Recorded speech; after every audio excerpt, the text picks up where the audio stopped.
tardes. Estuvo complicado el arranque, pero vamos a iniciar la segunda parte del tema recursión. Vamos a tratar de redondear lo que empezamos a ver el lunes y ya vamos a ver hoy mismo, empezar a ver cómo implementar estas cosas en un lenguaje de programación, en particular en C o C++, que es lo que vamos a utilizar. Recordemos brevemente, así de paso ejercitamos un poquito lo último que habíamos visto, ¿no? Además de dar una intuición de qué es la recursión, del uso de algo que usa la máquina que se llama stack de ejecuciones para implementar llamada, procedimientos, funciones, y en particular sirve para implementar la recursión.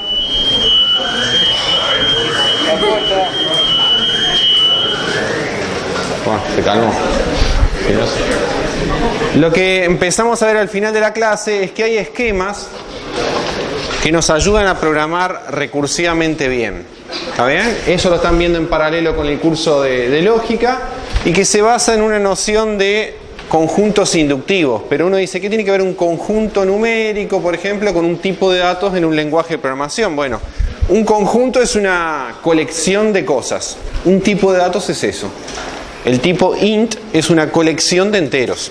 ¿Está bien? El tipo lista es una colección de listas. Entonces, si yo tengo mecanismos para definir inductivamente los naturales, las listas, los árboles, voy a tener, siguiendo los esquemas que empezamos a ver, formas de programar sistemáticamente, metódicamente, algoritmos recursivos que no entren en el loop infinito, ¿está bien? Que estén programados de manera correcta. Con una ayuda adicional. ¿Cuál es esa ayuda adicional? Que no parto de cero. Si yo tengo la estructura que define los naturales o la estructura que define las listas, yo tengo ya lo que decíamos, un template o un esquema de cómo puede ser ese algoritmo recursivo. Es decir, que yo arranco con una ayuda. ¿Está bien? En el caso de los naturales, que hoy no voy a ejemplificar porque vimos algunos ejemplitos en la clase anterior, decía, mira, si sobre este conjunto inductivo que tiene una regla base y una regla inductiva, vos querés definir una función para todos los naturales, lo que tenés que hacer es definir tu función para cero. Y mirando la segunda regla, lo que tenés que hacer es definir la función para el elemento que construye la regla, en este caso n+1, asumiendo que la función ya se sabe calcular para n. ¿Está bien? Y eso recuerden que sería el camino inverso a la construcción. Entonces eso me aseguraba que iba a terminar. Que yo, si me dan el 20, empiezo a ejecutar estas reglas varias veces hasta que llegue a este y ahí para. ¿Se entiende? Al final de la clase introduje, para que rápidamente no les quedara, que esto funciona para números. También funciona para otros tipos de datos. Por ejemplo, lo que pueden ser strings de largo arbitrario o listas. ¿Está bien? Como las que trabajaron al final de programación 1. Entonces yo puedo definir de manera similar diciendo para listas que es la lista más pequeña. Bueno, la lista vacía la anoto con dos corchetitos sin nada en el medio, es una lista. Y después pongo una regla como dual a esta que me permita hacer crecer, en este caso un número, aquí una lista. Es decir, lo que dice esta regla es dame un elemento y dame una lista, y yo inserto el elemento o agrego el elemento al comienzo de la lista. Eso quería decir la notación x.l. X está primero y después viene el resto de la lista. ¿Está? Es como si fuera a insertar el comienzo de una lista. Nos convencimos de que esto generaba todas las listas. No lo voy a repetir. Entonces uno diría, lo mismo que hiciste acá. El esquema para definir programas sobre ese conjunto, ¿es válido acá? Y bueno, sí, vimos incluso un par de ejemplos, ¿no? Aquí hay montones de sillas, pero medio complicado llegar. Hay que saltar. ¿Qué debería de hacer? Bueno, usemos la analogía. ¿La función para quién debería definir primero si quiero definir una función para todas las listas? Para la lista vacía. Y después, haciendo la analogía para la segunda regla, mirando cómo eran los naturales, ¿qué definía? ¿F para quién? Para una lista no vacía, o sea, algo de esta forma, que tenga al menos un elemento X. L podría ser vacía, porque es una lista, pero al menos un elemento hay, porque esta notación me dice que X tiene que ser un elemento. L podría ser vacía o podría tener 30 elementos, no importa. ¿Y qué podía asumir cuando yo definiera f para este valor? Que yo sé calcular qué cosa del lado derecho. F de L. Y eso la máquina con el stack de ejecuciones, créanme que lo sabe hacer. Uno lo pone a correr y eso, usando el stack que vimos, lo calcula. Vamos a ver si nos quedó claro. Yo en la clase anterior le dije, bueno, pero a veces tenemos funciones que tienen más de un argumento. Por ejemplo, dado una lista y dado un elementito, calcule algo. Entonces yo podría decir, bueno, el caso base será, dame una lista y dame un elementito E, ¿no? Y acá será, dame una lista, XL y dame un elementito E, y podés llamar recursivamente ¿con quién? Con f de L, E. O sea, yo puedo agregar más argumentos, pero sigo haciendo recursión en la parte roja. Si yo quiero hacer un algoritmo que sobre la lista haga algo, yo hago recursión sobre la lista. ¿Se entiende? Y recuerden que esta notación lo que me permitía es decir, si yo tengo una lista, por ejemplo, la lista, no sé, x1, puntito x2, puntito x3, y tengo 20 elementos, puntito x20, yo le iba a construir de esta manera. O sea, mi lista L iba a ser esto, ¿no? Voy agregando elementos al comienzo de la lista. Y al final es como que queda, piénselo así como string en C++, barrita 0. ¿Está bien? O sea, el fin de la cadena. ¿De acuerdo? Esa es la forma de construir. Entonces, esto lo que me va a decir el esquema es como anda avanzando, llama con el resto, hasta que llegues acá y da un valor. ¿Está? Como una forma equivalente, de alguna manera, a iterar sobre la lista. ¿Sí? Dimos varios ejemplos. Cómo dar el largo a una lista, cómo decir si un elemento estaba o no estaba en una lista la clase pasada, y dos variantes de cómo eliminar un elemento de una lista. ¿Recuerdan? El que eliminaba la primera ocurrencia del elemento o todas las veces que ocurría. Y nos fuimos corriendo o me echaron. ¿Está? Vamos a ver otro ejemplo. ¿Está bien? Y vamos a hacer un poquito más pausado a ver si lo entendimos. Pero voy a escribir de aquel lado. Vamos a tratar de rellenar este esquema F de aquel lado, pensando que ahora quiero hacer una función que inserte de manera ordenada un elemento en una lista que ya viene ordenada. ¿Está? Entonces, para no llamarlo a todas F, voy a decir que el algoritmo es insertar ordenado, ins_ord. ¿Qué va a recibir? Una lista, un elemento, y quiero que me dé una nueva lista. La lista que tiene lo que tenía antes con el elemento S en el lugar que le corresponde. Pero acá es donde uno empieza, voy a hacer una mezcla de pseudocódigo con C++, a poner a veces condiciones a los datos de entrada. Le voy a pedir que la lista parámetro tiene que venir ordenada. Si no, esto va a funcionar mal. Entonces eso se suele decir.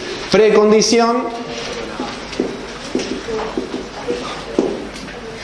lista ordenada.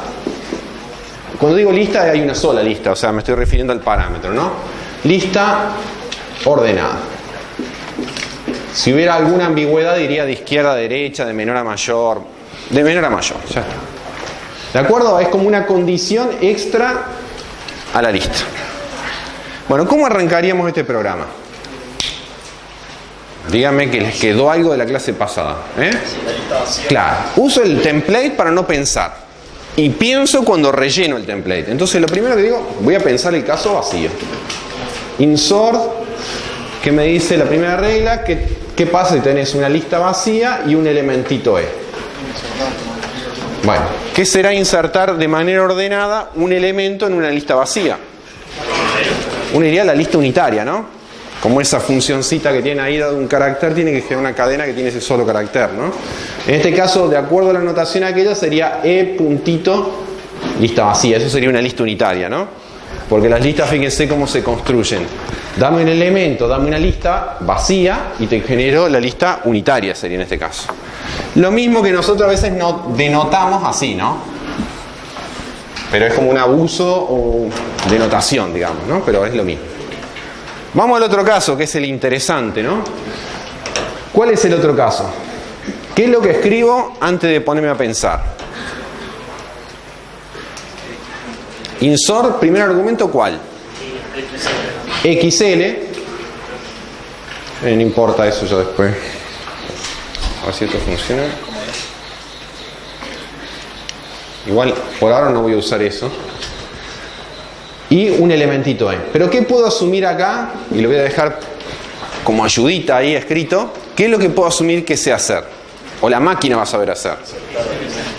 Sabe insertar ordenado, y acostúmbrense a darle semántica cuando escriben.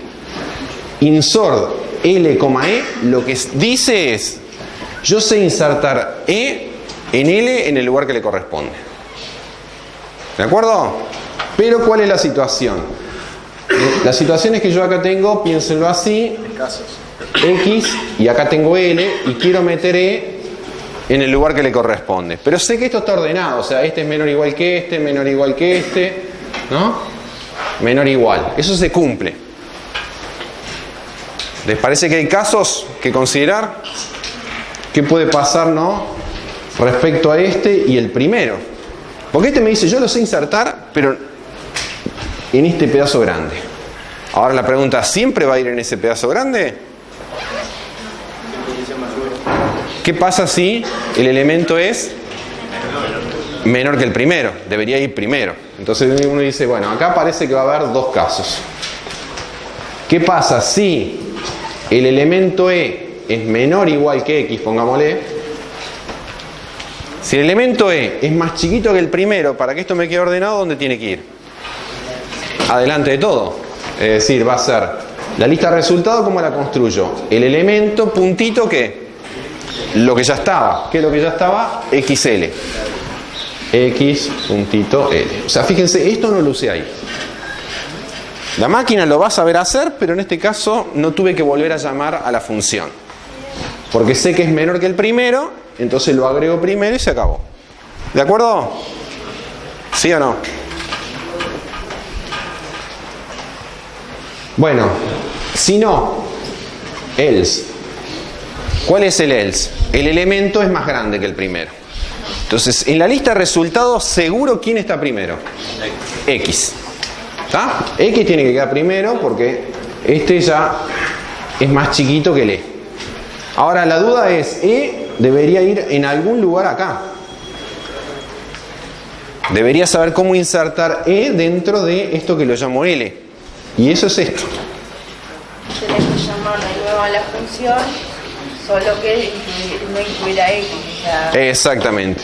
Insert L sin la X, coma E.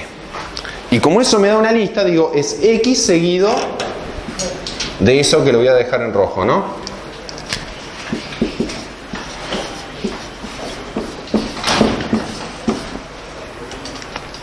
¿Sí? Allá hay unas... Si querés ubicarte allá, si le dejas el lugar ahí, está, la primera silla está vacía. ¿Se entiende o no? Desde el punto de vista lógico, ¿les queda claro esto? ¿Les parece que funciona? ¿Alguien se puso a hacer algún ejemplito de ese eliminar a ver si lo ejecutaba y funcionaba? Vamos a ver un ejemplo, no es que nos vamos a poner a hacer ejemplo. Esto es lo que yo dije, si se entendía el nivel conceptual, así es como quiero que, o tienen que aprender a programar. No lo que voy a hacer ahora, que es ejecutar. Eso lo hace la máquina. Pero hasta que uno entiende, a veces dice, vamos a ver si esto efectivamente desconfía en el stack, a ver si esto funciona. Entonces dice, bueno, suponete que yo te digo insertar ordenado.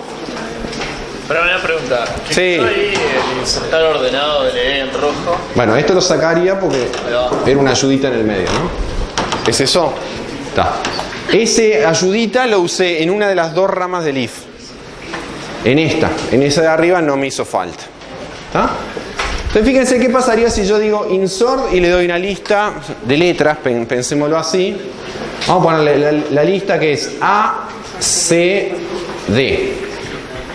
O si quieren podemos poner así. A, B, D. Y quiero insertar la letra C. Qué desprolijo.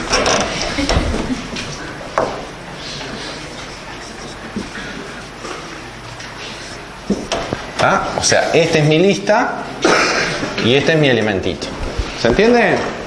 La lista A, B, D de dedo y quiero insertar la letra C. ¿El resultado cuál debería ser? A, B, C, D. Si esto funciona bien, debería ser ese. Bueno, empecemos a ejecutar el código, que es lo que va a hacer la máquina, ¿no? Esto después traducir este pseudocódigo a código es muy rápido en C++ o en cualquier lenguaje. En vez de poner esta llave, ¿qué pongo? If, ¿no? El elemento menor es fácil. Esto será el return, igual. O sea, es traducción directa. ¿En qué caso calza este patrón que está acá? En el primero no calza, porque no es la lista vacía. Todo esto no es la lista vacía. Entonces dice, bueno, la única forma que calce acá. O sea, este es mi X y todo esto es mi L.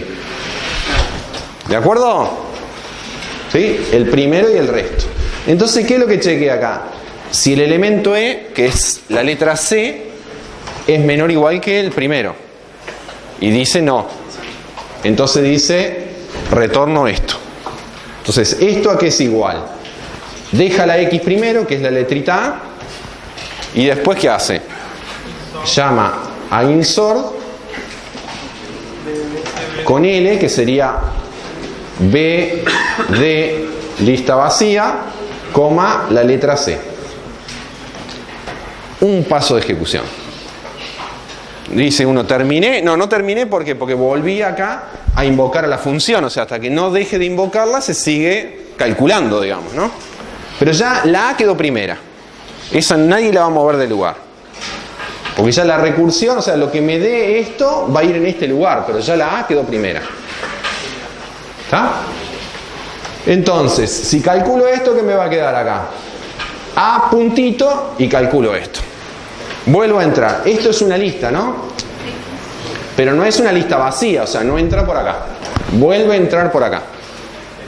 O sea que en este ejemplo, saquemos esta de aquí acá. Ahora, este es mi X y todo este es mi L. ¿Estamos de acuerdo? Entonces vuelve a preguntar si la letra, el elementito C, es menor o igual que este. No entra por este lado. Entonces retorna eso. Es decir, en vez de todo esto, lo que retorna es, ¿qué cosa? Deja la B y llama a insert de puntito lista vacía, coma C. Segundo paso de corrida de la ejecución. ¿Se entendió o no? ¿Sí? No, todavía no finaliza porque hay una invocación insert pendiente. Entonces, pero ya sabe que la primera es la A, la segunda es la B y todavía le falta la cola de la lista a ver qué es lo que le da. Entonces dice, bueno, lo que me dé esto viene en ese lugar. Entonces cuando vuelvo a llamar, saco esto de acá, dice, ¿dónde encaja esto? ¿Todo esto de la lista vacía? No. Entonces este es mi X y este es mi L. ¿Está? El único elemento, la única lista. Y ahí, ¿qué es lo que dice? Bueno, A queda primero, B queda segundo y dice, ahora, ¿la letra, el elemento este es menor o igual que el primero? Sí. La C es menor o igual que el D. Entonces entro por este lado. Entonces, ¿qué dejo? El elemento con la lista que ya tenía. O sea, con X puntito L, o sea, con esto. Y me queda D punto lista vacía. ¿Se entiende? No, ¿Sí? No. Sí. ¿El último paso o todo? No, ¿cómo sabe en qué lugar de la lista se quedó? Claro. Cuando yo llegué a este punto, que es el segundo, ¿está bien? Yo acá lo que chequeo es X y L. Y este es el elementito. Entonces dice, este elementito, cuando entra por acá, ¿no? Dice XL, no es la lista vacía, es este. Entonces dice, el elementito este es menor o igual que el X. Digo, la C, pensemos como carácter, ¿no? ¿Es menor o igual que el D? Sí. Entonces dice, voy a retornar eso. Cuando dice retorno eso, dice, el elementito queda, esto ya estaba, entonces dice, queda primero, es este elementito, y después lo que ya tenías XL es esto. Y ahí no sigue ejecutando porque ya en esta rama no aparece insert.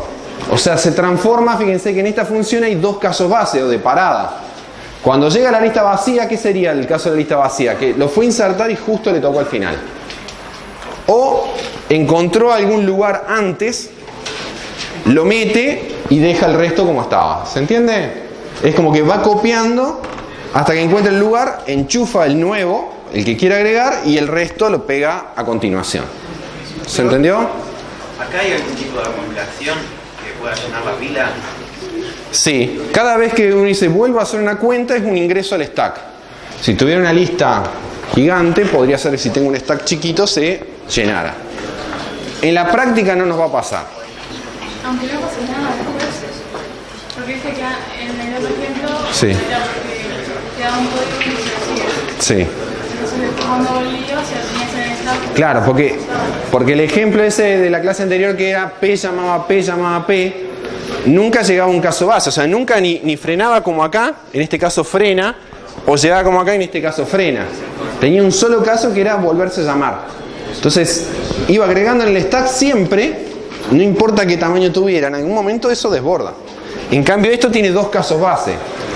Entonces, la única forma de desbordar es que esta lista fuera demasiado grande y que el elemento que yo quisiera insertar justo es el último y se me agotó la pila antes de llegar al último.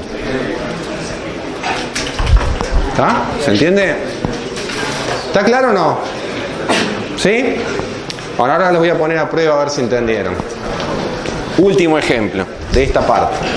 Antes de ver lo que les dije que íbamos a ver hoy, que era recursión general. Entonces, si esta cuentita acá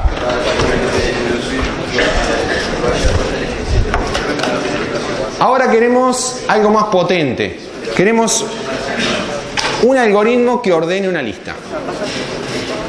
¿De acuerdo? Quiero hacer un sort de una lista. Me la dan en cualquier orden y la quiero ordenada de menor a mayor, la salida. Entonces, vamos a usar este esquema, pero en este caso con un solo argumento, porque solo recibo la lista, no recibo un elemento. ¿Y qué voy a dar si quiero ordenar una lista? Una lista. ¿De acuerdo? No recibo un segundo argumento, no recibo un segundo argumento. ¿Sí o no? Y en vez de llamarla F, para que tenga alguna semántica un poquito más familiar, le vamos a llamar ord, de ordenar.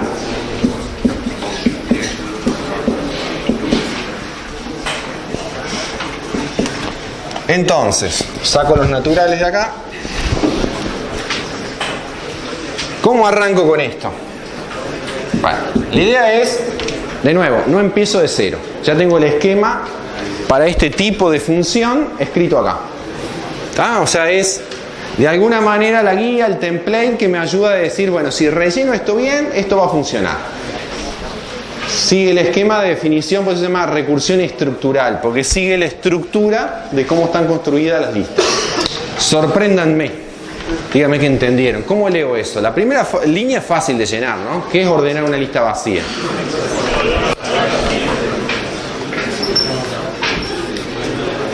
Ese es fácil.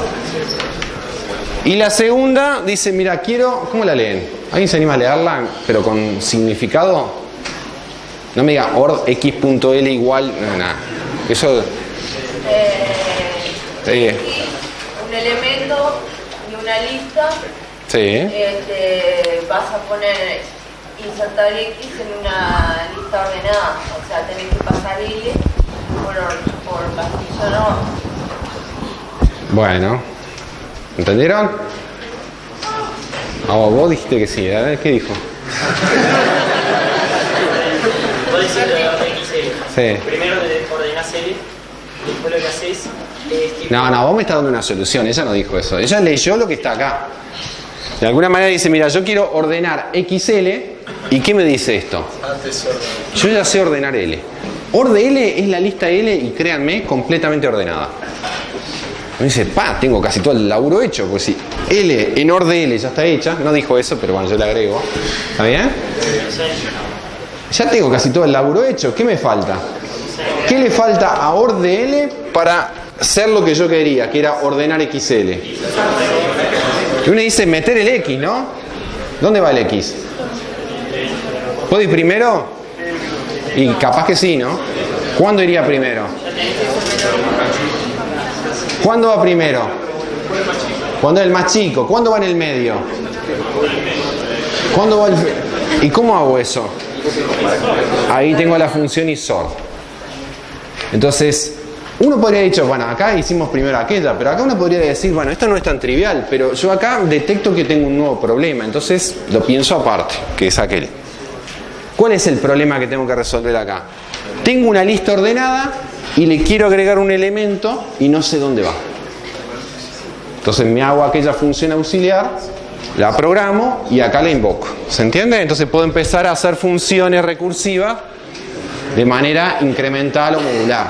Entonces acá diría, mira, llamá a tu función insort. ¿Qué le tenías que pasar a insort? Una lista, es esta la lista, y el elementito que le querés agregar, que es X. Este algoritmo de sorting se llama insert sort o ordenación por inserción. ¿Está bien?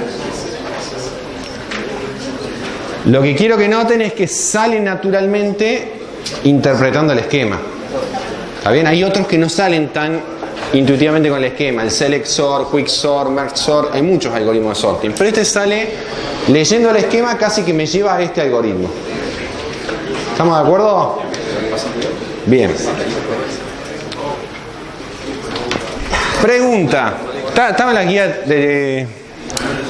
en las guías que estaban acá publicadas, pero vamos a trabajar un ratito más en el pizarrón. ¿Será que todas las funciones recursivas que yo defino sobre la estructura, ya sean naturales o listas, son todas las que puedo definir? O sea, es tan potente el mecanismo de calcar el esquema y acá todos los algoritmos que se me ocurran sobre listas siguiendo este esquema lo voy a poder capturar. ¿Se entiende? O sea, el template lo voy a poder rellenar de tal manera que me quede la función que yo quería. ¿O habrá algunas funciones que no encajan acá? Y que uno diría, son correctas, o sea, son recursivas, terminan. Bueno, esa es una pregunta que si uno la sabía es porque la sabía, pero si no la sabe y se pone a pensar, difícil que se le ocurra la respuesta y justificarla. Se estudia en cursos como teoría de la computación, una respuesta fundamentada de esa. La respuesta es no. Se definen muchas funciones, pero no todas. Entonces aparece algo que se llama recursión no primitiva, sino ahora general. Y la recursión general que vamos a ver es una generalización de esta, de ahí viene el nombre. Y es tan potente como que cualquier algoritmo iterativo la puedo escribir con recursión general. O sea, me puedo olvidar de la iteración y me puedo quedar solo con recursión si quisiera. Aunque como vimos en la clase anterior, a veces me conviene tener las dos, ¿no? Iteración y recursión, porque hay cosas que salen más fácil acá, o más eficiente, y cosas más fácil o eficiente con la otra. ¿En qué consiste la recursión general? Sí. Me queda una duda sobre el ejemplo anterior. Sí. ¿Cómo va a pasar al siguiente elemento de la lista? Empezamos con el principio de la lista y la lista es supuestamente desordenada. Sí. Suponete que la lista es larga, ¿no? Lo que va a tomar es el primer elemento y va a decir, mira, anda a insertar ese elemento, pero antes de insertar ese elemento me tenés que ordenar el resto. Entonces cuando venga a ordenar el resto, va a volver a caer en un escenario o así, porque si está vacía o no vacía. Entonces es como que va a ordenar todo el resto y después al final va a agregar el primer elemento. Es como que va dejando pendiente las inserciones ordenadas hasta que termine de ordenar. Se hace un poquito largo de ver, pero les propongo, por ejemplo, que tomen 3 letras, A, C, B, por ejemplo, y ver que al final, ejecutando, una función llama a la otra, les queda ABC. Es más o menos la idea de esta, solo que hay varios pasitos, ¿no? ¿Se entiende o no? Porque, sí. ¿Cómo? ¿Sí lo puedes plantear? Sí, lo puedo plantear. Es como que termina cuando me encuentro el más chico y después vamos viendo el resto. A ver. Planteo un ejemplo. Supónganse que tuviera... ¿Cómo? Va a empezar a ordenar, va a llegar hasta el último, va a empezar a ordenar hacia atrás. Va a ir insertando los elementos. El primero lo va a insertar después que ordenó todo el resto. Vamos a ver si quieren algunos pasos. Vemos algunos pasos con 3 caracteres. ¿Va a llegar hasta el final de la lista y va a empezar a ordenar hacia atrás? Sí.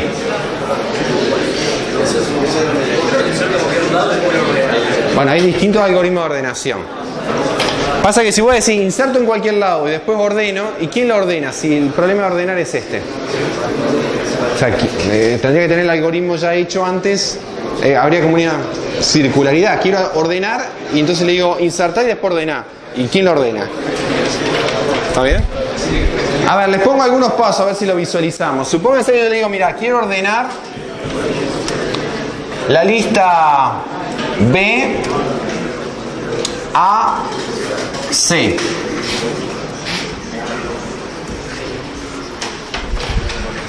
¿De acuerdo? ¿Sí? ¿Qué va a hacer esto como primer paso? Lo voy escribiendo acá abajo, esto igual. Estamos de acuerdo que entra por el segundo caso, porque todo esto no es la lista vacía. O sea, dice, esto no encaja acá. Entonces esto tiene que encajar acá. Este es mi X, la letra B, y mi L es lo que está después.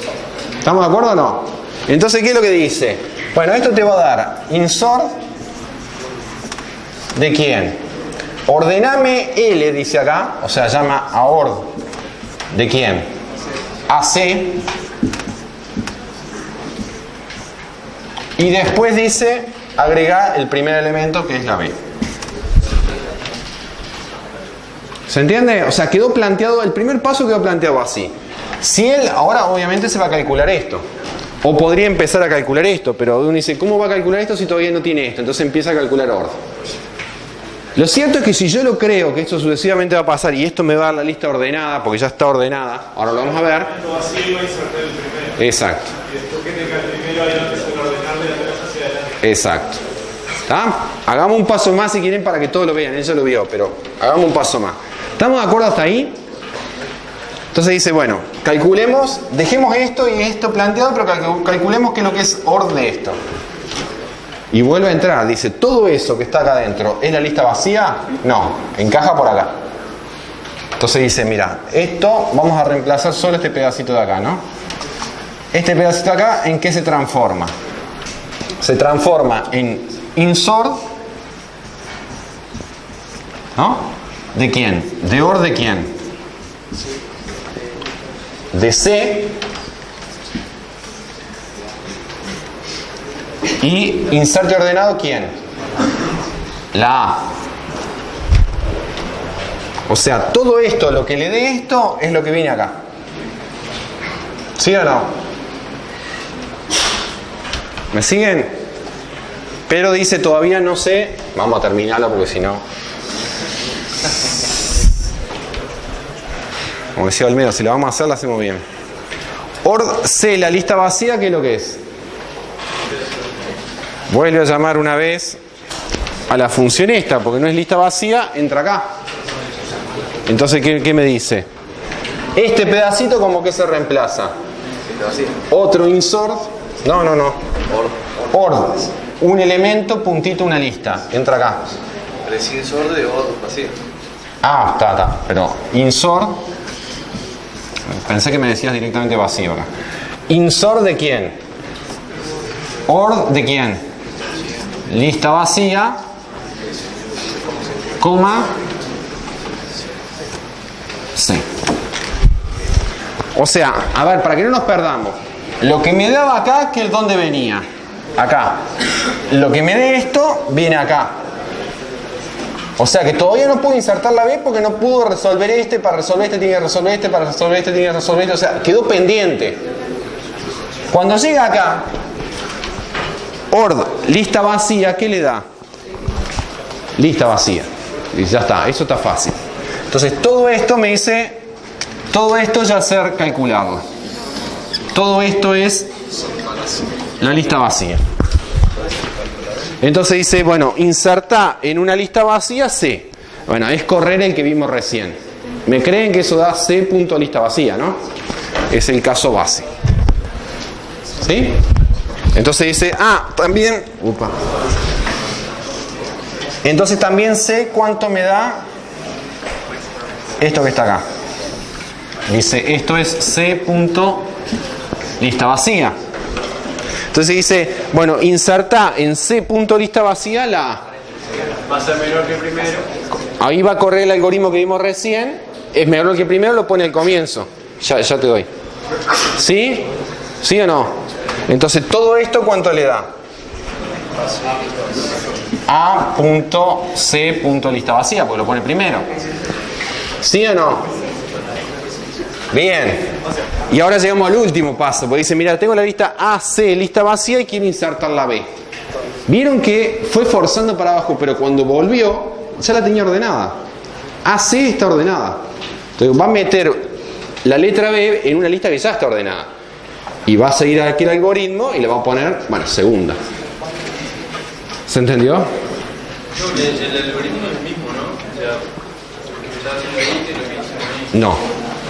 Son dos cosas distintas. Dado una lista ordenada y un elemento, lo agrega en el lugar que le corresponde. Esto, dado una lista sin elemento, una lista, la ordena totalmente. Este algoritmo usa aquel, en este caso. Bueno, para seguir viendo más ejercicio, obviamente está el práctico, ¿no? O sea, sí. ¿Es más eficiente que la forma iterativa? El insert sort se puede hacer con 2 while, o sea que no. ¿Está? La recursión la vamos a usar mucho después de listas. La semana que viene se llaman árboles. Y ahí sí, si se les ocurre programarlo iterativo, los aplaudo. Va a ser recursivo. ¿Está bien? ¿Por qué? Porque va a pasar lo que dije el lunes. ¿Recuerdan cuando la recursión tenía sentido? Cuando ¿qué me quedaba después del llamado recursivo? Una recursión de cola. Código pendiente, no era una recursión de cola.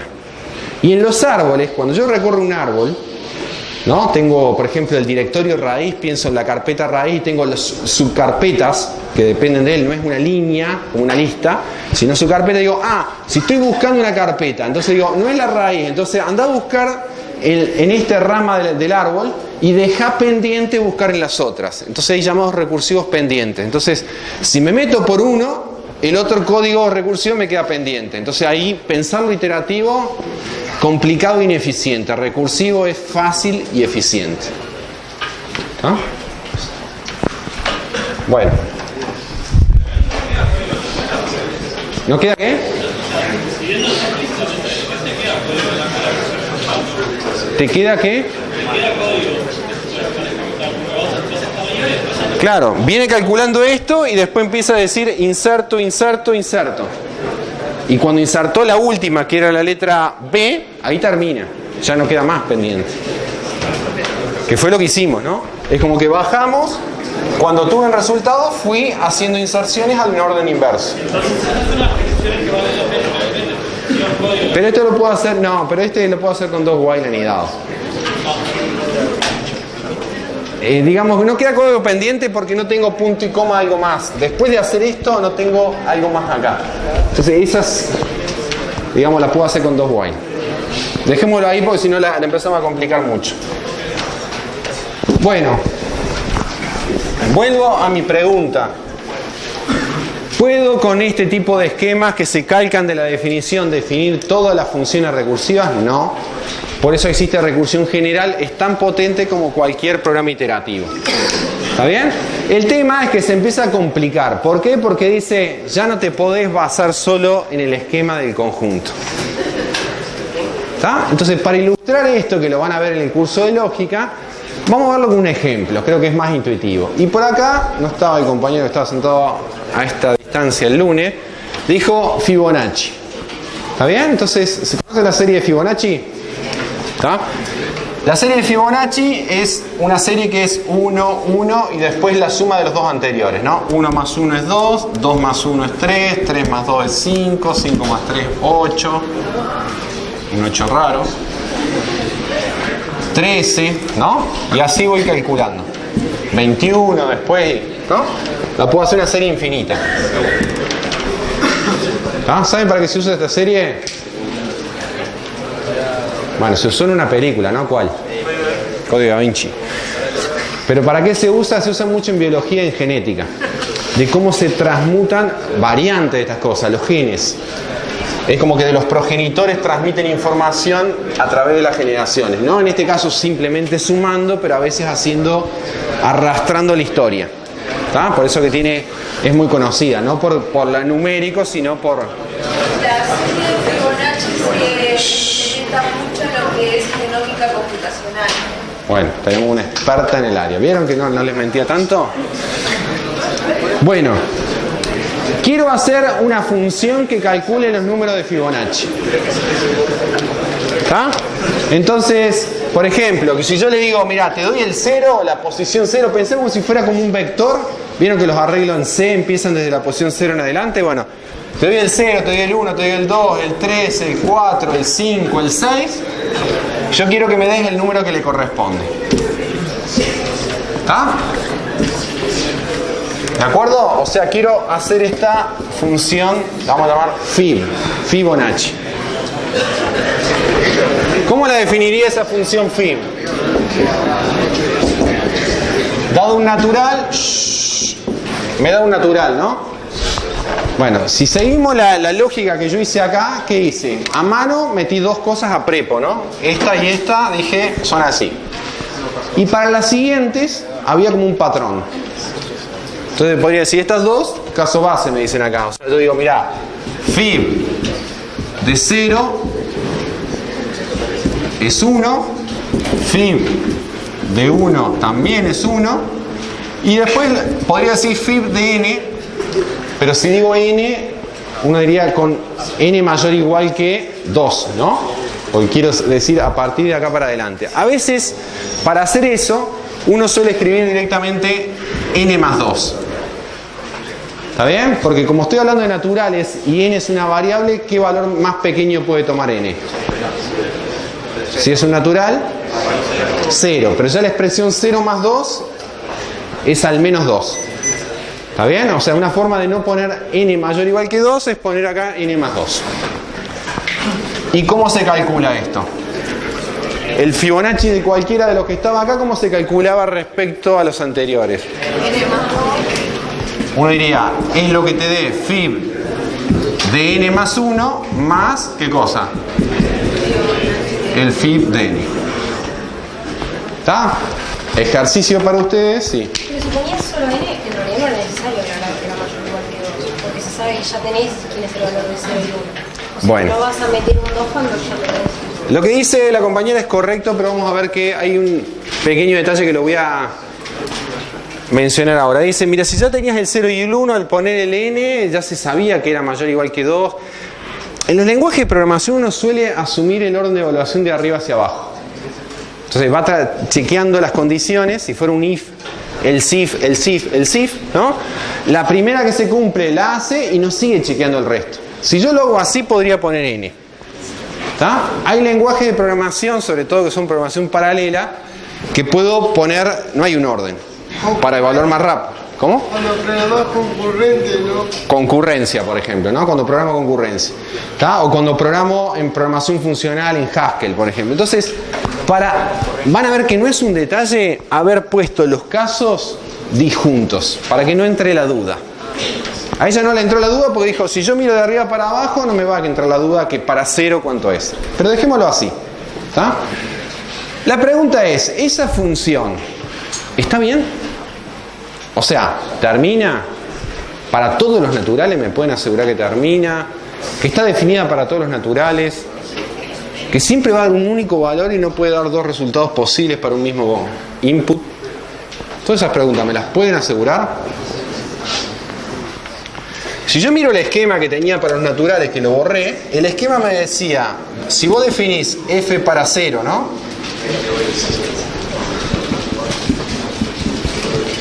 F para 0 y definís f para n más 1 usando el valor de f de n,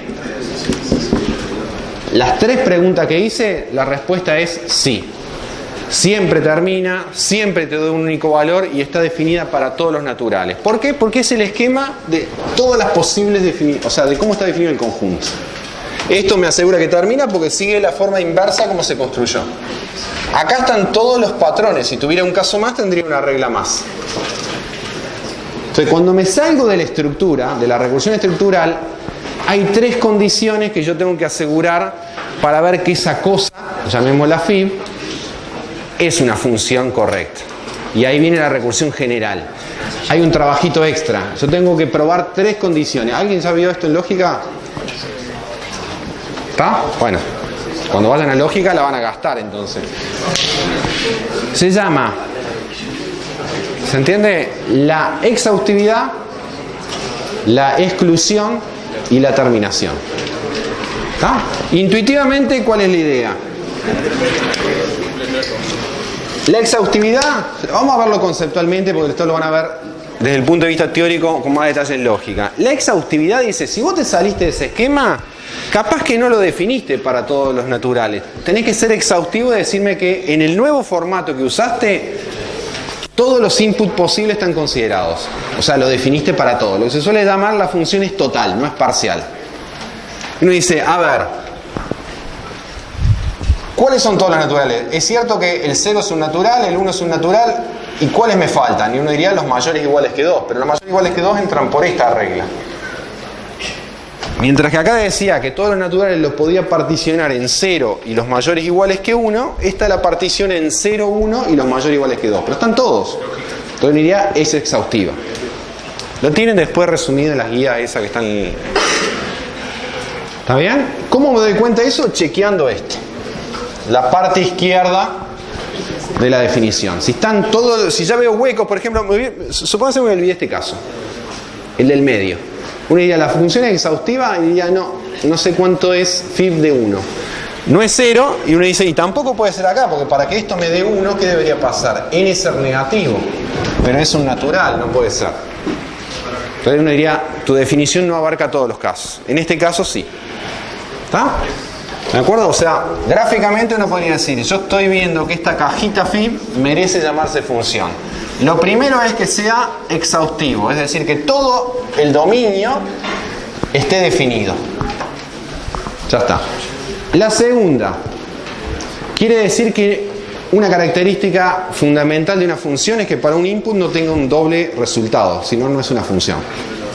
¿Podría pasar que yo le dé algún valor y me dé 8 o 20 o lo que sea? Bueno, si yo sacara la condición esa de recién, ¿no? De orden de evaluación de arriba hacia abajo, ¿está bien? Y supónganse que yo acá pongo n y cambio algo de ahí, pero miren solo esto. Y uno diría, si dejo n, ¿qué podría pasar? Que cuando es 1, podría ser que entre por acá o que entre por acá, porque como valor posible de una variable natural puede ser 1. Entonces ya tendría un resultado por acá y otro resultado posible por acá. Y si esos resultados son distintos, esto deja de ser una función.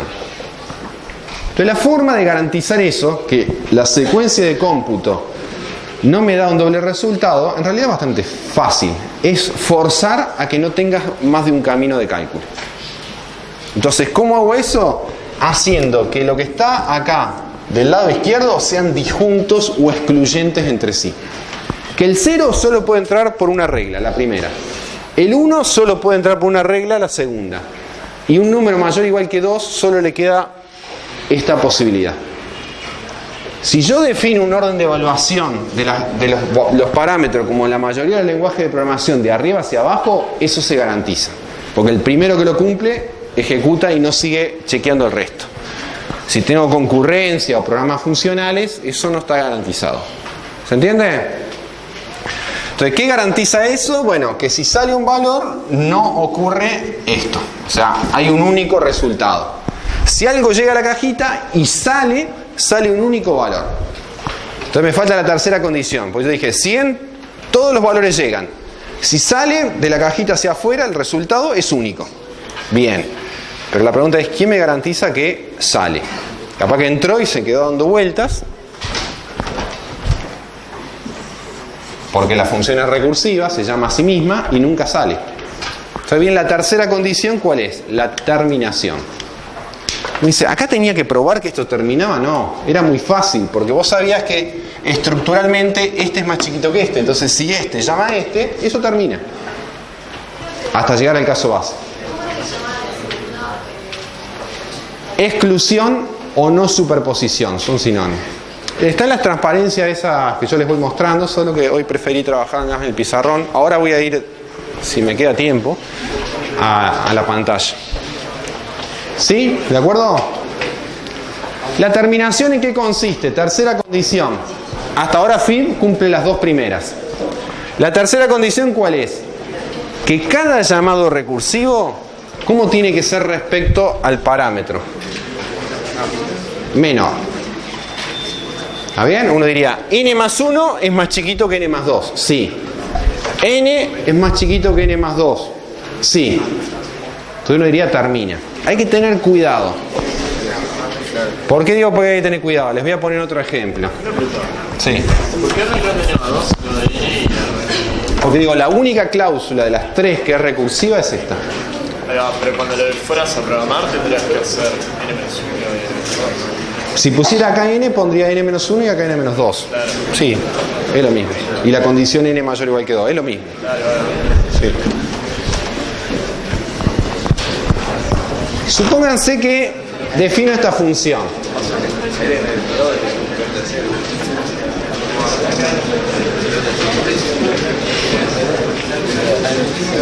¿Podría tener algún caso más? ¿Está bien? Esta función. F en 0 igual 1, f de n igual 2 más f de n menos 1. ¿Está? Y digo, el parámetro de f es un entero.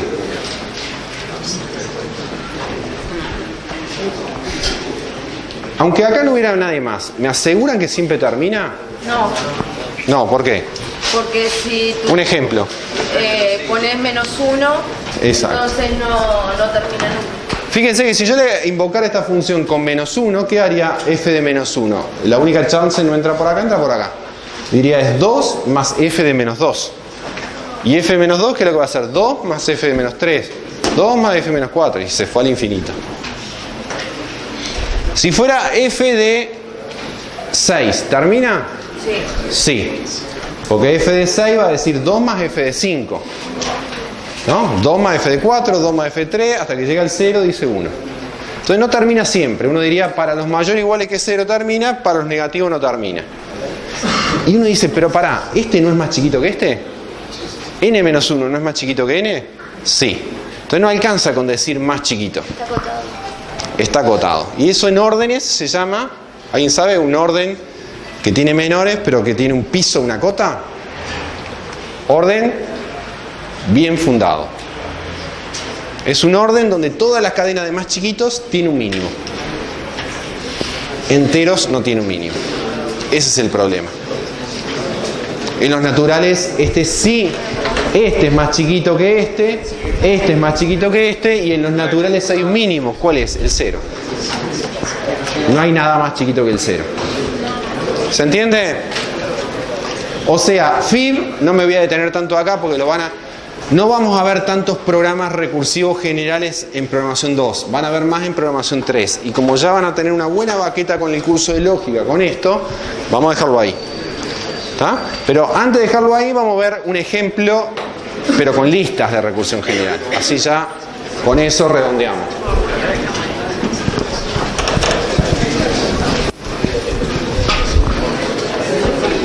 ¿Cuál es el ejercicio que le propongo con listas? Algo que una vez quiere hacer con un string o con una lista es transformar la lista en un conjunto. Por ejemplo, puedo tener personas y las personas fueron cargadas de manera repetida, entonces me quiero quedar con un solo representante de cada persona. O sea, no eliminar los duplicados. ¿Se entiende? Es un algoritmo bastante útil. Transformo una lista en un conjunto donde si un elemento estaba 5 veces, aparezca una sola vez. ¿Ah? ¿Cómo? No tienen orden. Por eso digo, es como una lista que representa un conjunto, pero tiene un orden, exactamente. La vamos a llamar eliminar repetidos, R. ¿Está? ¿Cómo sería esta función eliminar repetidos? Dado una lista, ¿qué me va a dar?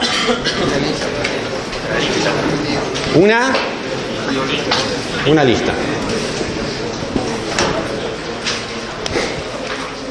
A priori uno dice, pero pará, ¿esto va a ser recursión general o recursión primitiva estructural? La ayuda que les doy de la experiencia es que uno siempre arranca de lo estructural. Y si después necesita, se desvía y quizás termina en recursión general probando 3 condiciones. Pero uno arranca siempre del esquema. Entonces uno dice, si el esquema son las listas, ¿cómo empiezo a escribir el esquema? Y tengo que pensar qué es lo que es eliminar repetidos de quién. De una lista vacía. ¿Y qué es lo que es eliminar repetidos de una lista x.l?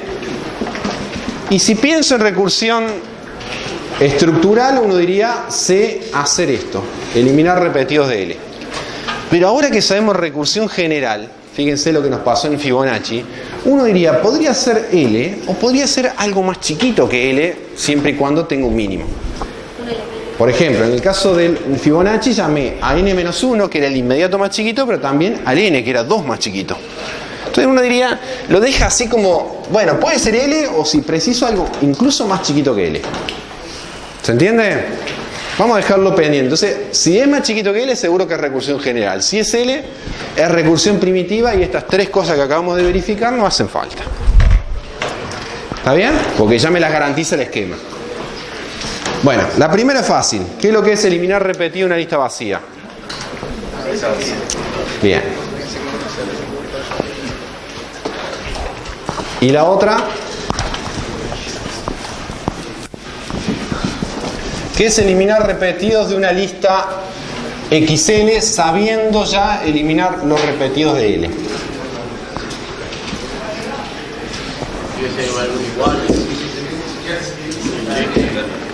Bien, podría chequear si X está en L, eso es una alternativa. Voy a poner un ejemplo, ¿no?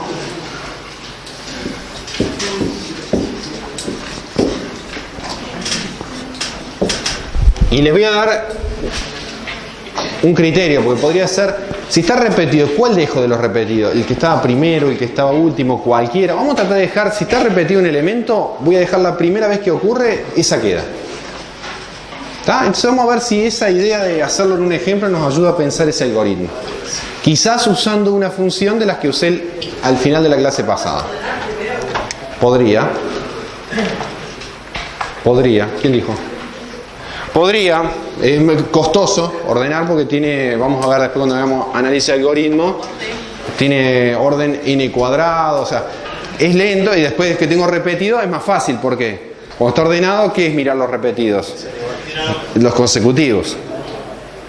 Ahí se me simplifica el problema.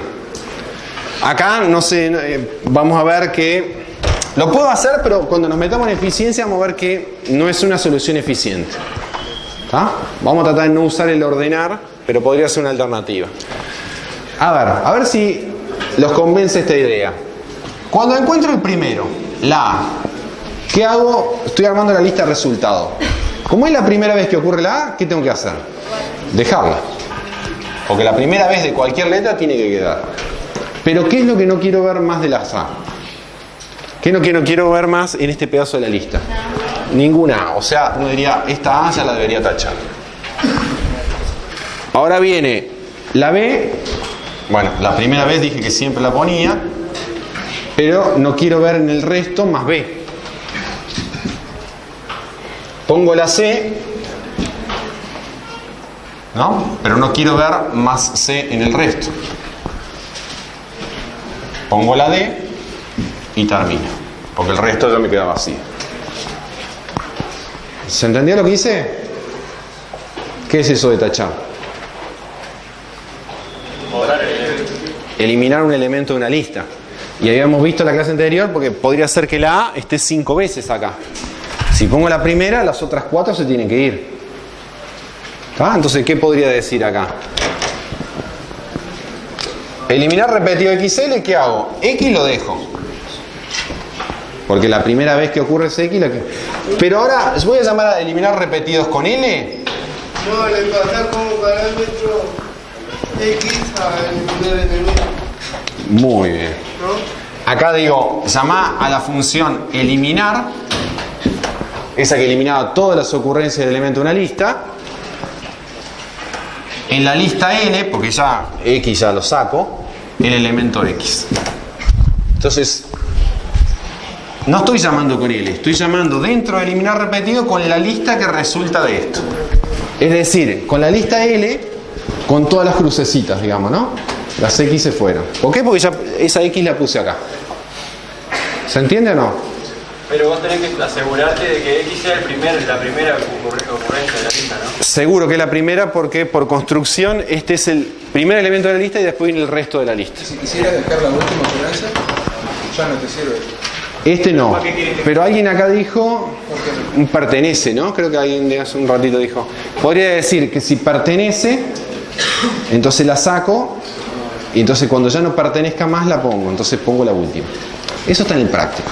¿Está? O la recorres toda con una función que inserte y si está repetido no la insertar. También.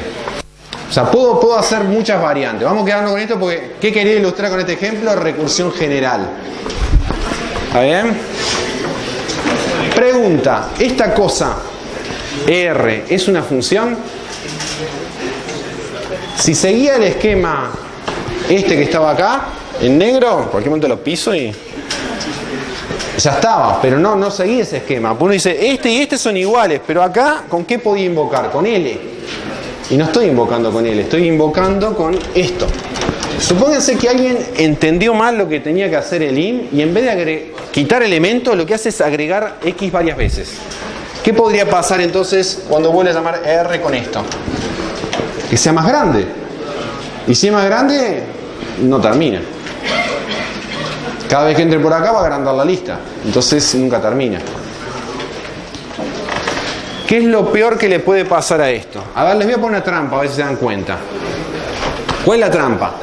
¿Cuál es el peor escenario?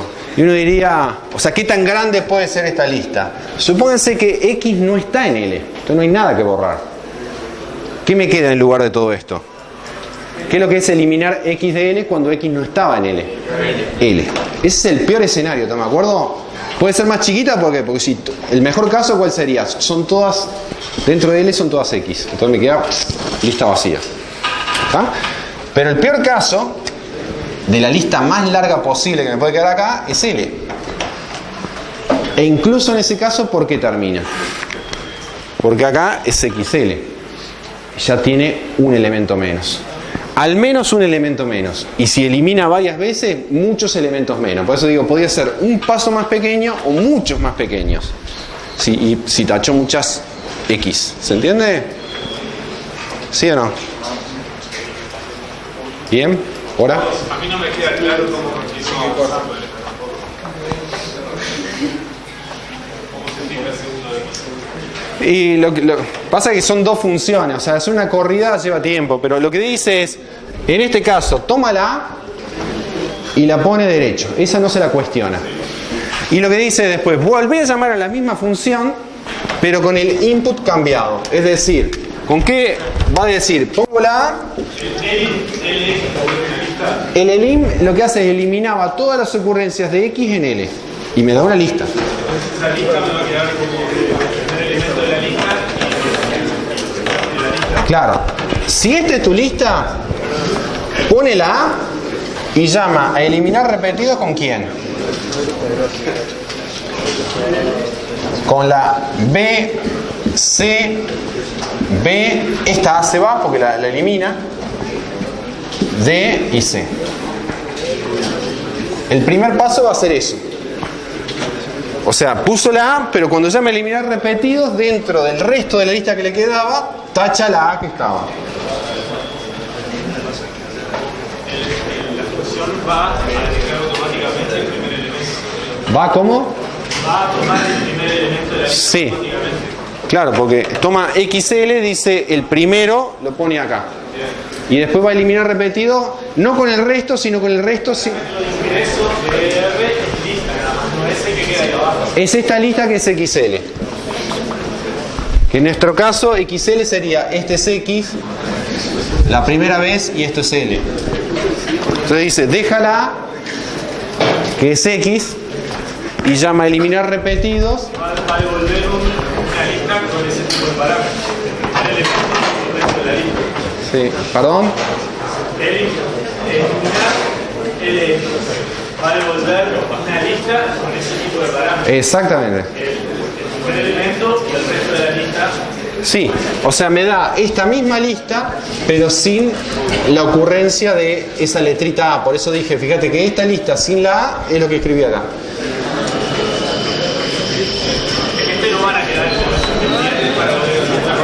No, ahora sigue calculando esto.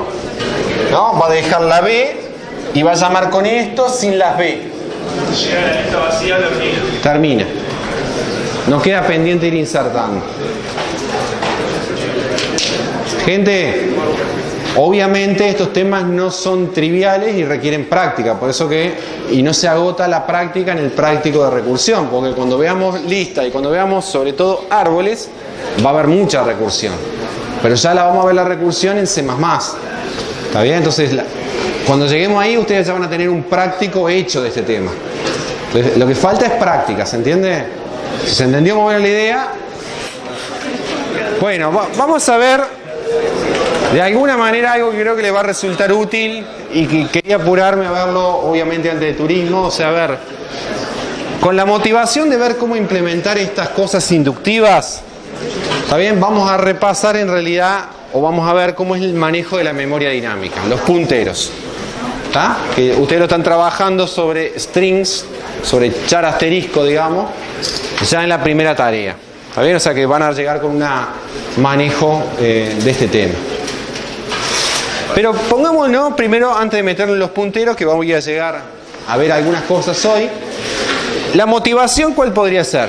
Como ejemplo, quiero implementar en C++, así como lo hicieron en Pascal, este tipo lista. ¿Cómo algo de esta forma? Si me creen, por un ratito, yo les dije que las árboles, los grafos, o sea, todas las estructuras de datos, la mayoría de las estructuras de datos en los lenguajes de programación, se pueden escribir así, con reglas básicas y reglas inductivas. Entonces, ¿cómo hay algún mecanismo que me permita traducir esto dentro del lenguaje? Yo voy a tomar como ejemplo las listas. ¿Por qué no los naturales? Porque están predefinidos. Entonces, no tendría mucho sentido cuando es un tipo predefinido.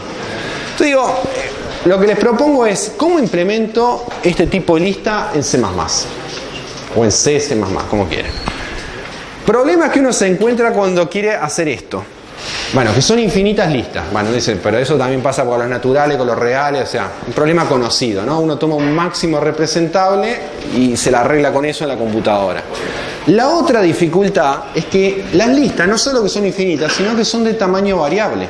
Yo tengo listas de 2 elementos, pero tengo listas de 20.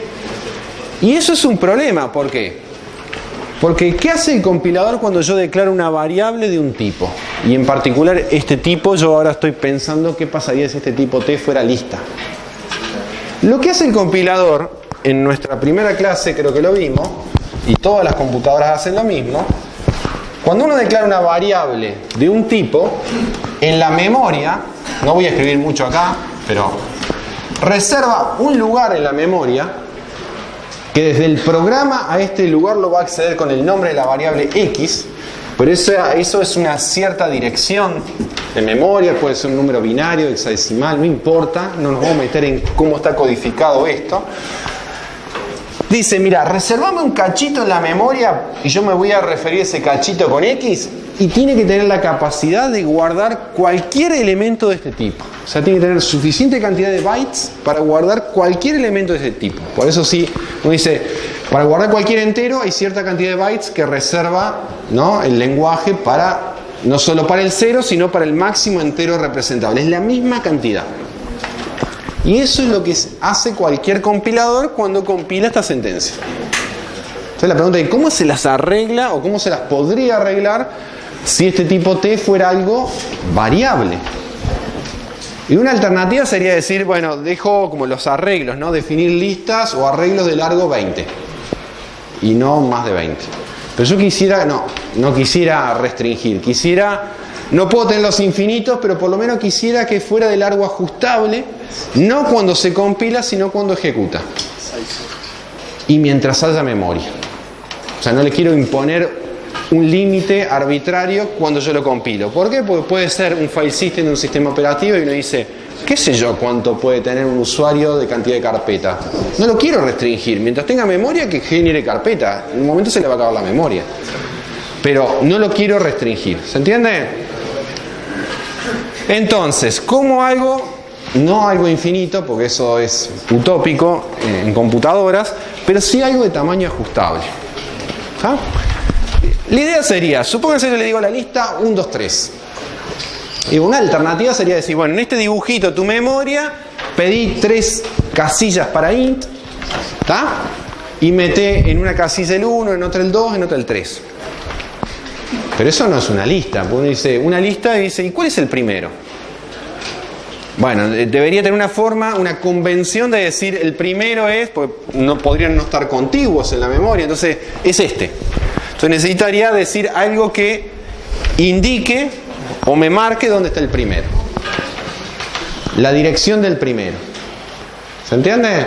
Para hacer eso, en los lenguajes, y ustedes ya vienen de un lenguaje que manejaba eso, distintos sinónimos, direcciones, referencias, nombres, indicadores, o muy comúnmente conocido como punteros. ¿Está? Punteros porque uno los va a graficar como una flechita. Pero en realidad el nombre más adecuado yo creo que son direcciones, porque lo que va a guardar son direcciones de memoria. ¿Está bien? Y va a haber cierto elemento de un tipo de dirección que es una constante, así como en Pascal creo que tenían nil, era, ¿no? Bueno, en C y C++ es null, que es un valor de tipo dirección particular, que van a ver que es muy útil para codificar estructuras. En particular, cuando yo decía una lista es x1, puntito x2, puntito x3, puntito xn, puntito lista vacía. ¿Por qué la lista vacía? Porque ahí se terminaba. Bueno, podría ser que esto sea se terminó. Esta marquita distinguida que me dice hasta acá llegó. No me alcanza con la dirección del primero, sino que necesitaría que cada elemento, porque no necesariamente están contiguos en la memoria, como es el caso de un array, de un arreglo, necesitaría que cada elemento me diga dónde está el próximo. Entonces uno dice, este dibujito, si lo pudiera meter dentro de la máquina, ya resolví, a ver, tendría que pedir al lenguaje que instrumente cosas, pero ya podría resolver eso que dije hace un ratito, cómo declaro una variable de x de tipo t, donde t es una lista. ¿Está bien? Vuelvo para atrás. ¿Por qué? Porque yo diría, bueno, si esta es una lista, y yo represento las listas, o sea, este t es una lista, o sea, quiero decir x va a ser una lista, yo podría decir, bueno, si yo logro en la memoria que esa variable, que acá se llama L, pero acá se llama x, esté dibujada así en la memoria, la lista, por más que tenga largo variable, tenga 3 elementos, 20 o 100, ¿qué es lo que es la lista? La dirección del primero. ¿Por qué? Porque le estoy pidiendo a cada elemento, y debería ser esta la transparencia, que guarde la dirección del siguiente, con una consigna de que el último diga que su siguiente es null. Si yo lograra que cada elementito en la memoria guardara además de su dato una dirección, y alguien que me dijera yo ya no tengo siguiente, alcanzaría con decir, mira, mi lista es solo una dirección, la dirección está el primero, después navega, y debería tener operaciones de navegación por la lista para insertar, buscar, borrar. Entonces, fíjense que si yo extiendo la lista o la corto la lista, esto como tipo de datos pasa a ser algo de tamaño fijo, que es lo que el compilador sabe hacer. ¿Por qué? Porque es solo una dirección. Entonces ahí le hicimos una trampita al compilador, o nos pusimos en el dominio donde él maneja, ¿no? Yo solo sé reservar cosas de tamaño fijo. Pero para esto entonces necesitamos un tipo, como les ponía acá, complementario a los tipos de datos, int, ¿no? Bueno, todos los tipos de datos que uno conoce en los lenguajes de programación, se suma otra categoría que son las direcciones de datos, punteros, ¿no? Entonces tengo datos y tengo direcciones de datos. Con eso yo me las podría ingeniar. Ahora bien, todo esto es una introducción, todavía no meto nada de código, pero para ver que entendimos bien de programación 1 estas cosas. Yo quisiera poder agrandar la lista o achicar la lista cuando ejecuto, por ejemplo dentro de un while. Entonces yo quisiera poder crear, por ejemplo cuando inserto un elemento en una lista, por ejemplo voy a insertar el 0 al comienzo de esta lista. ¿Qué debería hacer en el dibujito? Y en el dibujito debería hacer aparecer un cuadradito más, meterle el 0 en ese cuadradito y modificar las flechitas, ¿no? para que después diga, si navego, ahora el primero es este 0, después el 1, yo diría, agrandé la lista. Entonces, pedir un cuadradito, cargar datos en el cuadradito, modificar las flechitas. Eso precisaría hacer, por ejemplo, si quisiera agregar. Una pregunta. Sí. Porque en Pascal para hacer las listas precisamos un récord tipo Sí. con 2 campos. Sí. También es así. Claro. Eso lo puse acá, no sé si hice mención, pero estos noditos, o estas casilleros, que son récord en Pascal, en C y en C++ también van a ser, se llaman struct, o estructuras de 2 campos, ¿no?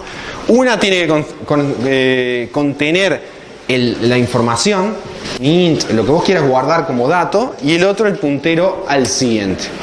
Con la consigna de que eventualmente alguno puede no tener siguiente cuando es el último.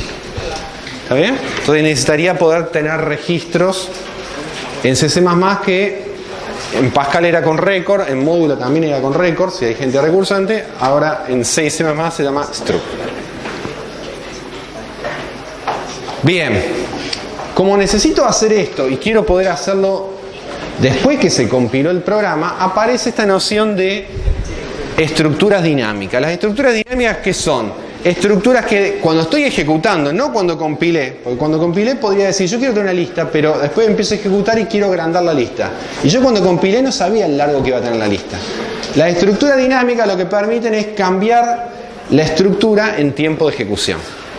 Pero para eso preciso todo lo que dije hace un rato, pedir memoria, pedir cuadraditos, modificar direcciones, navegar por las listas. ¿Está bien? Y eso es lo que se conoce como estructuras dinámicas, que a veces se contrasta con estas que son estáticas. Las estáticas son aquellas, ahí te doy la palabra, cuando uno compila, se reserva espacio y hasta que termine de ejecutar, ese espacio se mantiene inalterado. Y acá capaz que hay algo que les choca. Todas las variables que uno declara en un programa están en memoria o en estructura estática, incluso los punteros. Entonces vamos a ver qué cosas están en memoria estática y qué cosas están en memoria dinámica. Pues si todas las variables están estáticas, ¿cómo es que puedo tener listas? ¿Vos querías preguntar algo?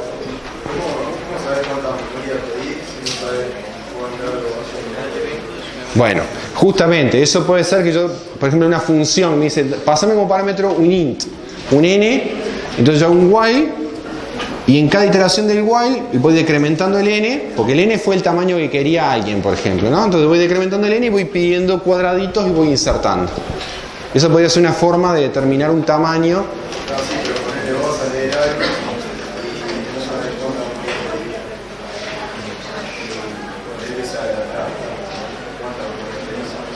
Bueno, cada tipo de datos tiene cuántos bytes necesita para un dato de ese tipo de datos. Después cuando el tamaño de la estructura, si vos querés insertar, vos vas a saber con algún parámetro, quiero insertar un elemento 5, 10, o sea, una vez que tengas la cantidad, ahí pedís la memoria, antes no podés. Si la pidieras antes y estás forzado a pedirla antes, entonces en realidad es porque estás trabajando con una estructura acotada y te alcanzaría con memoria estática, no dinámica. Ahora voy a hacer un dibujito después que creo que les va a clarificar eso. Sí. O el new también. Ahora les voy a mostrar eso. Ya llegamos ahí. Por ahora todavía estoy con la introducción para ver que las ideas por lo menos las tengo claras. Después vengo a las instrucciones que me permiten hacer eso. Bueno. Ahora entramos a ver cómo esas ideas las bajo al lenguaje. Primera cosa, ¿cómo declaro un entero? Bueno, int x. ¿No? ¿Cómo declaro una dirección de algo? Asterisco.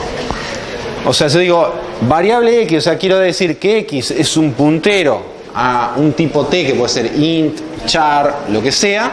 La forma de declarar es así. ¿Está bien? Es el tipo, el asterisco que me está diciendo va a guardar direcciones, esa variable va a guardar direcciones de tipo t. ¿Se entiende? Presten atención, ¿por qué? Porque vamos a ver operadores, el asterisco es uno de ellos, y en C y C++ hay algo confuso, que es, a veces los operadores tienen más de un uso. Entonces el asterisco se usa para dos cosas. Una es para declarar variables. Cuando yo quiero decir, mira, x es una dirección de un char, ¿qué pongo? Char, asterisco, x. Es como declarativo. Pero después vamos a ver que el asterisco se usa también para navegar. para ir de una dirección a lo que está apuntando. ¿Qué es este dibujito que está acá? Si yo declaré que la variable p va a guardar direcciones de un entero, por ejemplo, y yo todavía no sé cómo asignarle, pero supónganse que este está guardando esta dirección, la forma de decir, yo quiero ir de acá hasta acá, por ejemplo, para imprimir este valor, es anteponiendo el asterisco al nombre de la variable. Cuando yo digo asterisco p, es como que si este era p, asterisco p es esto. Entonces, si esto, acá hay un 5 y yo pongo, ¿no? Print f asterisco p, me va a imprimir el 5.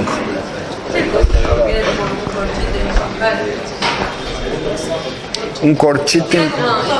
El sombrerito es como el elevado, digamos, de la matemática, ¿no? ¿Cuál es la diferencia entre que esté a la derecha o que esté a la izquierda? Claro.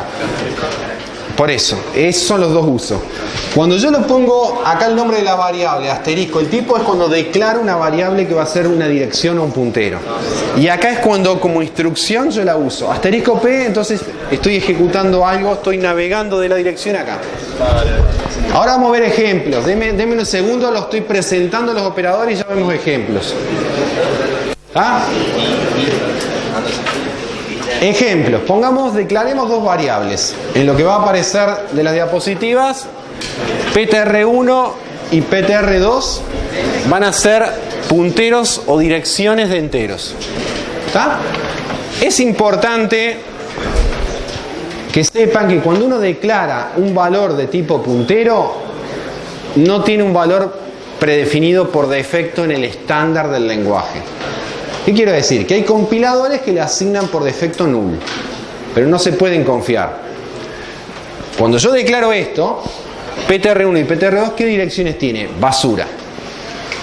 Y entonces vamos a ver que es muy riesgoso en lenguajes que permiten acceder al bajo nivel, tratar, por ejemplo, ahora de decir, declaré la variable y trato de acceder a lo que está apuntando. ¿Por qué? Porque como es basura, puedo llegar a segmentation fault y se cae la ejecución del programa. ¿Está bien? O me da cualquier cosa que está apuntando, porque tiene una basura.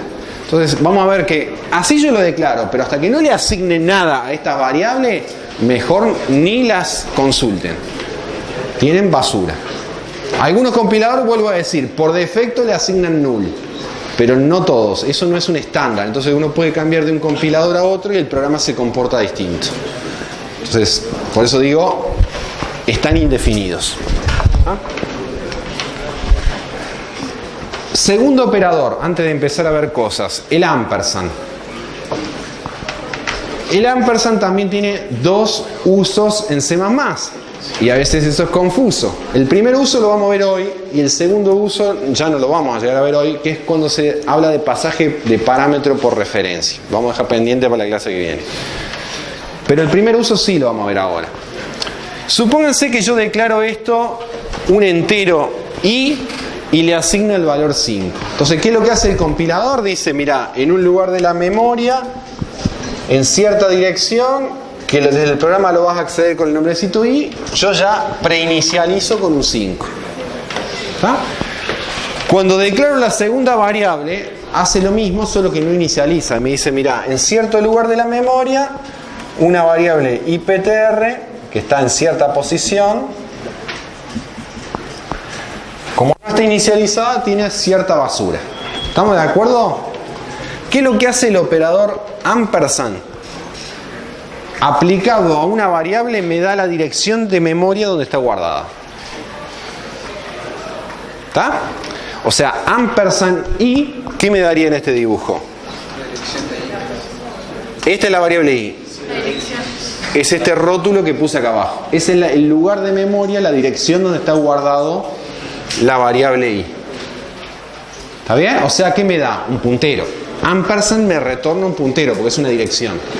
¿Eso quiere decir que el nuevo puntero es la punta del 5 o...? Ampersand i me da esa dirección. Si yo a eso se lo asigno a esta variable, a IPTR, entonces lo que está haciendo ahí es que este deja de estar indefinido y ¿qué se copia acá? A IPTR le asigno la dirección de i, o sea, se copia DirectX ahí. Lo que nosotros gráficamente simbolizamos con una flechita. ¿Y cuál es la diferencia de poner eso y poner ¿Qué es eso asterisco I? O sea, I, PTR, asterisco, I. A ver. I, PTR, asterisco en el medio. Asterisco I. Como que I, PTR, Asterisco I me da un error porque I no es un puntero, no es una dirección, es un entero. No, IPTR asterisco igual. IPTR, asterisco antes o después. Bueno, entonces asterisco IPTR. No, antes es igual. ¿Eh? Antes es igual. Acá. ¿Así? ¿Igual? I. No, era como estaba antes, con el asterisco antes. Váyanse a tomar una cerveza después y lo discuten ustedes dos ahí. Tengo la misma duda, Carlos. Nos lleva el asterisco cuando hacemos asignación de dirección. Nos lleva el asterisco el nombre del puntero. Creo que esa es la duda del puntero. A ver, primero voy a aclarar una cosa. Y van a ver que van a aparecer en el lenguaje C y C++ es enorme. ¿Está bien? En particular hay libros que hablan que se llama aritmética de punteros. ¿Está? Van a ver que la transparencia, yo digo, tachen eso. Nos vamos a restringir a pocas operaciones de manejo de direcciones de memoria, pero las suficientes para codificar cualquier estructura de datos. O sea, no les voy a dar exhaustivamente todas las variantes que existen en el lenguaje C++ para hacer cosas, pero sí algunas que sean lo suficientemente poderosas para que todo lo que quiera hacer lo pueda hacer. ¿Está bien? Entonces, yo sé que en el práctico van a ver algunas variantes, esto es igual a esto, pero vamos paso a paso para no perdernos. ¿Qué me da el ampersand? ¿Está bien? Y ahora si quieren les pongo un ejemplo con el asterisco. Me da la dirección de esta variable. Es decir, gráficamente, si yo tenía esta situación, que yo gráficamente la voy a mirar así, ¿no? A IPTR le di la dirección de esta variable, con lo cual, para mí, van a ver, en los dibujitos va a ser una flechita ahí, y ahí viene el nombre de puntero. A bajo nivel, ¿eso que cómo se ve? Si, por ejemplo, IPTR estaba en esta posición de memoria e I estaba en esta posición de memoria, al hacer esa asignación, ¿qué es lo que hice? Bueno, copié esta dirección de memoria, la dirección de I, la copié acá. Esto es lo mismo que esto. Pero nosotros no vamos a trabajar numéricamente con direcciones, sino que vamos a trabajar con operadores. En este caso, el ampersand. Si yo hago asterisco IPTR, ¿no? Y le asigno 6, ¿se cambia el valor de I? Ahora... Sí, o sea, después de esa sentencia... Yo acá, por ejemplo, si quisiera, después de haber hecho esa sentencia, si quiero imprimir este 5, tengo dos posibilidades, por ejemplo. ¿No? Yo hago printf o cout, ¿no? Y... O printf o cout, ¿qué cosa? Asterisco IPTR. O sea, como que este lugar ahora es accesible con el rótulo I del nombre de la variable o navegando a través de esta variable, después de haberla asignado. ¿Se entiende? ¿Sí?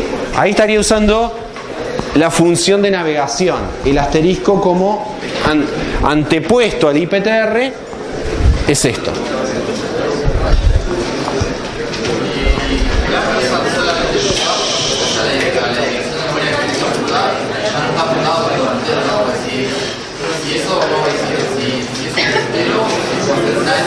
Sí, no, solo lo voy a aplicar cuando es direcciones de variables. Lo que quiero obtener por ahora, hay varios usos del ampersand. Y el único me va a interesar solo dos, y esos dos son suficientemente poderosos. Uno dije que es pasaje por referencia, lo dejamos para después, porque es más complicado. Y el otro es para obtener la dirección de una variable. No busquemos otras combinaciones que las hay, pero no nos hacen falta. ¿Ah? No, Carlos, en cuanto a lo que decía Pablo, al momento de asignarle la dirección a un puntero, no se le pone un asterisco previo. No. Ponemos al significador del puntero sin el asterisco. Exacto. O sea, directamente acá digo, a IPTR le doy ampersand I. Sí. Sí. Salvo que justo la esté declarando, digo, mirá, por ejemplo, todo lo hago en una línea. Si todo lo hiciera en una línea, diría int asterisco IPTR igual ampersand I. Sería como fusionar esta línea con esta. Lo declaro y lo inicializo ahí mismo. Eso también lo podría hacer. Pero estoy haciendo dos cosas a la vez. ¿Podemos hacer que apunte directamente al valor? No, apunta a un lugar de memoria, no al valor. Tenemos que tener una variable de tipo int. Exactamente. En esto es igual que en Pascal, ojo, no estoy inventando nada nuevo. Lo que cambia son, en vez de asterisco tenía sombrerito y el ampersand ustedes no lo tenían en Pascal.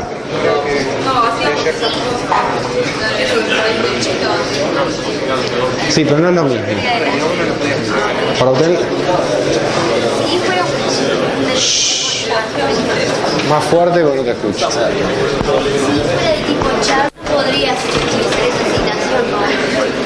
Si fuera de tipo char, ¿no podrías asignarle a IPTR una dirección de un tipo? sí, puedo hacer lo mismo. Acá me dice, ¿cuál es la diferencia si acá fuera char? Y bueno, primero que acá tendría que ser un carácter, por ejemplo, comillitas a comillita. Y después si hago esto, ¿qué va a cambiar? Que acá va a quedar la letra A y cuando asigno va a quedar esto apuntando acá. O sea, el tipo de datos es anecdótico. Si acá era int, o acá es char, o acá es... Bueno, sí. Ella me dije, si no fuera int y fuera un char, no hay diferencia.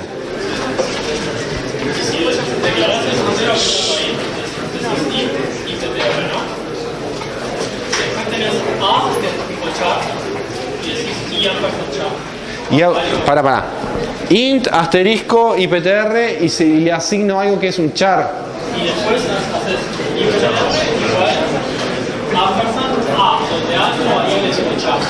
Bueno, eso está mal. A ver, no vamos a ver todas las combinaciones de cosas que están mal porque hay muchas cosas que están mal. No vamos a hacer coerciones de tipo. No vamos a transformar un char en un int por más que es posible a través del código ASCII. No lo vamos a hacer. O sea, hay muchas cosas que no vamos a hacer y no hace falta hacerlas. ¿Está bien? O sea, vamos a restringirnos, pero créanme que con lo que doy, y van a ver cuando vea listas, vea árboles, vea pilas, cola, diccionario, con lo que vamos a ver en este módulo completo, me alcanza y me sobra. El lenguaje tiene mucho más. Yo les dije, los lenguajes tienen mucha redundancia, tienen aritmética de puntero, porque a muchos programadores de bajo nivel les gusta sumarle a los punteros valores, porque saben que si es un arreglo están contiguos. Pero eso es riesgoso, uno tiene que tener mucha experiencia, porque si un arreglo está contiguo y me salgo del espacio del arreglo, estoy accediendo a un lugar de memoria, quizás donde haga caer el sistema operativo, no sé. ¿Está? No hace falta. Yo me puedo manejar con las estructuras y el control de las estructuras. Sí.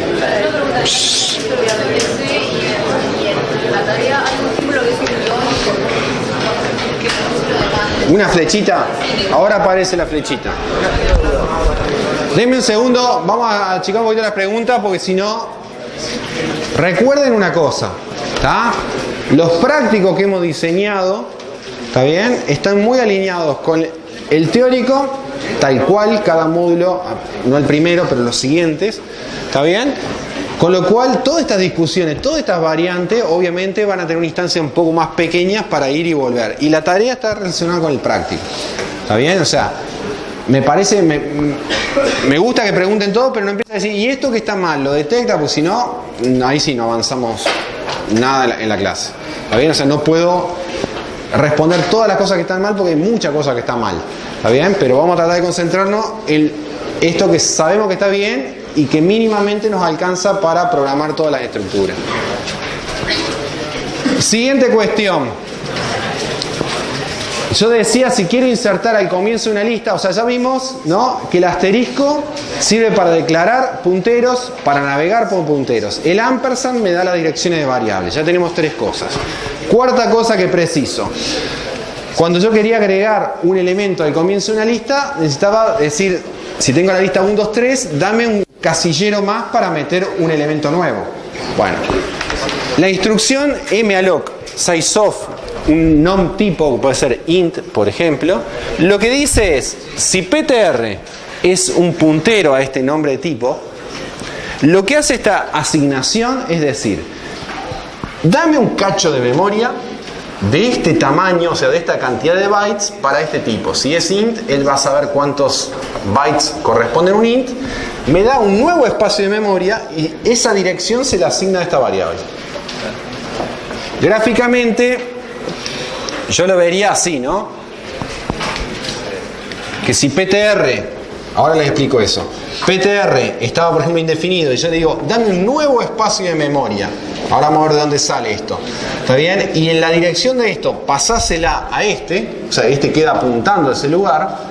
¿Está bien? Eso es lo que permite crear o pedir memoria dinámicamente en tiempo de ejecución. En vez de escribir esto, que estoy forzosamente, si uso un compilador de C, tengo que hacer esto, en C++, como nuestro compilador va a soportar C++, lo puedo hacer directamente con new. New es una macro que ya pide el tamaño, ya usa el malloc, pero lo hace simplificado. Y en C++ tiene otra función que no la vamos a ver, pero también es, como C++ tiene objetos, esto llama a los constructores de los objetos. Eso lo van a ver en P4. O sea, tiene más funciones el new. Pero en particular me permite escribir las cosas un poco más simples. ¿Qué es lo que hace entonces PTR igual new non-tipo? Dice, dame para este tipo un cacho de memoria capaz de contener cualquier elemento de ese tipo y la dirección la guardó en PTR. ¿De acuerdo? Es el new que usaban en Pascal, ¿no? Se llamaba new. Bien. Por ejemplo, si digo PTR1 que estaba indefinido y PTR2 que estaba indefinido, que eran punteros enteros, ahora le digo PTR1 igual new int y PTR2 igual new int. ¿Cuál es el efecto gráfico? Ese. Estos dos lugares de memoria aparecen, y ahora les voy a mostrar de dónde aparecen, y estas dos variables que estaban indefinidas ahora guardan las direcciones de esos lugares. Esos lugares no tenían nombre. Y acá viene la diferencia entre estático y dinámico. Todas las variables están en memoria estática, les dije yo, tienen nombre y cumplen lo que se llama las reglas de alcance de variables. Yo salgo del alcance, la variable muere solita. ¿Está bien? Cuando yo pido memoria con new, rompo las reglas de alcance. O sea, en tiempo de ejecución, no cuando se compiló, yo pido memoria. Entonces, esto no puede tener un nombre de bonito de variable porque no se compiló. Entonces, la única forma de acceder a esto sin nombre es navegando a través de acá. O sea, simbólicamente se llama como asterisco PTR1, porque es la forma de llegar a él. Y este se va a llamar asterisco PTR2. No tiene nombre de variable, sino que tengo una forma de llegar a ese lugar. ¿Se entiende? En un principio tiene basura adentro, ¿no? Tiene basura adentro. Pero para entender bien esto, vamos a hacer un dibujito. ¿Qué hora estamos? Unos cuartos.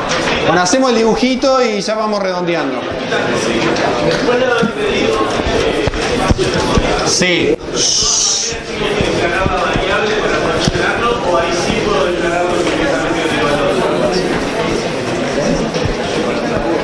A ver, cuando yo acá hago esto, new int, esto acá no tiene basura. ¿Puedo rellenar con un valor? Sí, por ejemplo digo asterisco PTR1, asignale 5. Entonces lo que hace eso, es en ese lugar que tenía nada, ahora tiene un 5. O podría decir, mira, lo que apunta a PTR2, o sea, asterisco PTR2, guarda qué cosa. Lo que tenía asterisco PTR1, o sea, 5 más 3. Entonces el puntero puede apuntar a un espacio de memoria ya declarado o hacérselo en tiempo de ejecución. Sí. Con el ampersand es algo ya declarado. Con el new es en tiempo de ejecución. ¿De acuerdo? Ahora vuelvo a esto.